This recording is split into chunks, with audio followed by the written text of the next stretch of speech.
Voilà, dans cette vidéo, je vais quand même reprendre le temps de réexpliquer ce que j'ai montré très rapidement dans la vidéo précédente. Donc ici, on essaye de calculer le delta zéro molaire de cette réaction. On l'avait déjà fait via la technique des énergies de liaison. Ici, on peut le refaire avec la dernière technique, la technique des deltages zéro de formation.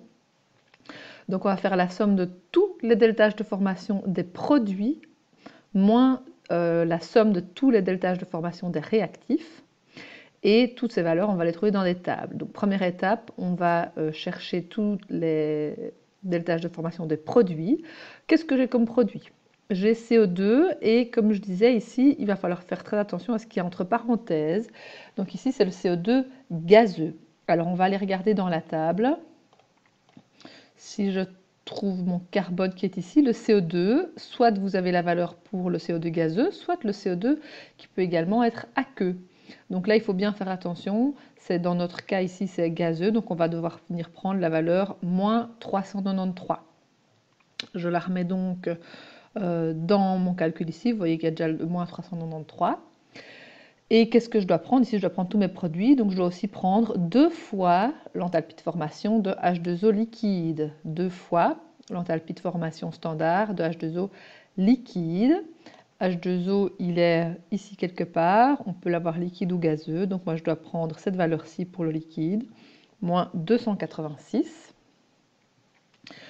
Je remplace ici donc ceci par moins 286, mais j'ai 2 fois cette molécule, donc je dois faire ça fois 2.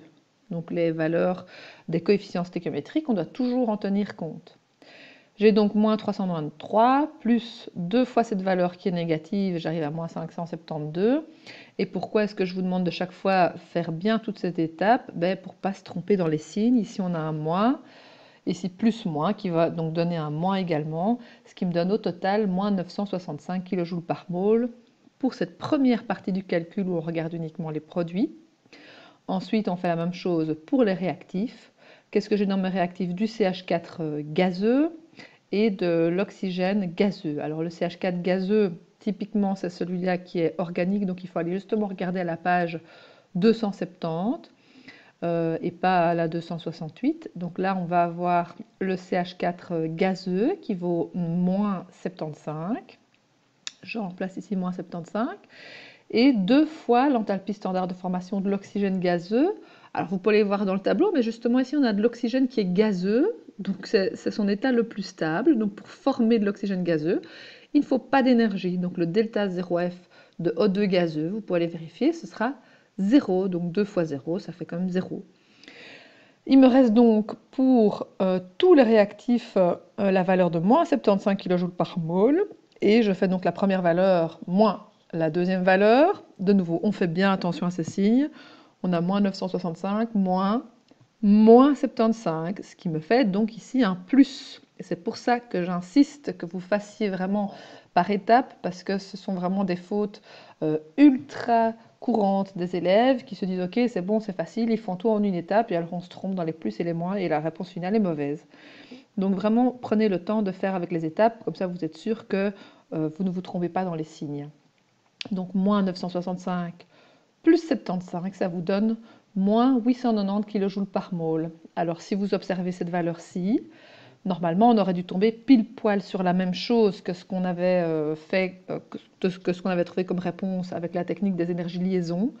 Alors si vous allez regarder, c'est pas tout à fait la même chose, il y a des petites variations, c'était moins 800, je ne sais plus combien, mais on était quand même dans ces environs-là, donc on peut dire que la valeur elle est relativement proche de ce qu'on avait trouvé avec l'autre technique.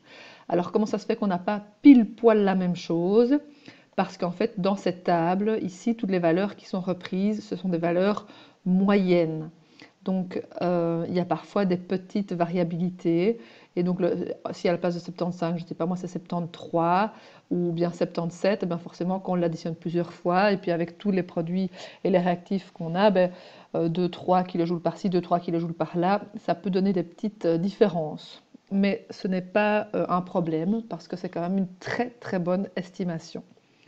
Voilà, ceci termine notre exercice résolu.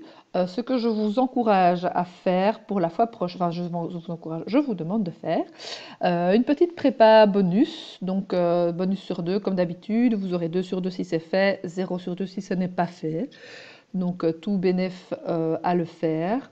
Je vous demande de calculer le delta H0 molaire de cette réaction-ci. Alors elle ressemble à celle de la fois passée, mais ce n'est pas la même. Donc c'est aussi avec du méthane, mais dans la réaction d'avant, c'est avec de l'oxygène. Ici, je fais réagir avec de l'eau. Et ça va donner 4H2 et CO2 gazeux. Je vous demande de le calculer tout d'abord avec la technique des énergies de liaison. Vous faites donc tout le calcul complet. N'hésitez pas à vous aider de votre cours, hein, c'est le principe de cette prépa, voir si vous arrivez à vous débrouiller. Normalement, vous allez trouver toutes les infos dont vous avez besoin dans votre table à la fin du livre. Et puis quand vous avez terminé ça, vous recommencez le même exercice avec la technique de delta H0 de formation. Et à la fin, vous allez comparer vos réponses. Et si vous avez bien travaillé, vous devriez être relativement proche dans vos réponses, quelle que soit la technique. Normalement, vous devez trouver le même delta H0 molaire standard. Ça va? C'est pas parce qu'on utilise une autre technique qu'on n'a pas la même réponse. Normalement, on doit être très proche. Voilà, donc cette prépa est à réaliser pour vendredi prochain. On sera donc le 15, pour vendredi 15 janvier. Voilà, bon travail à tous.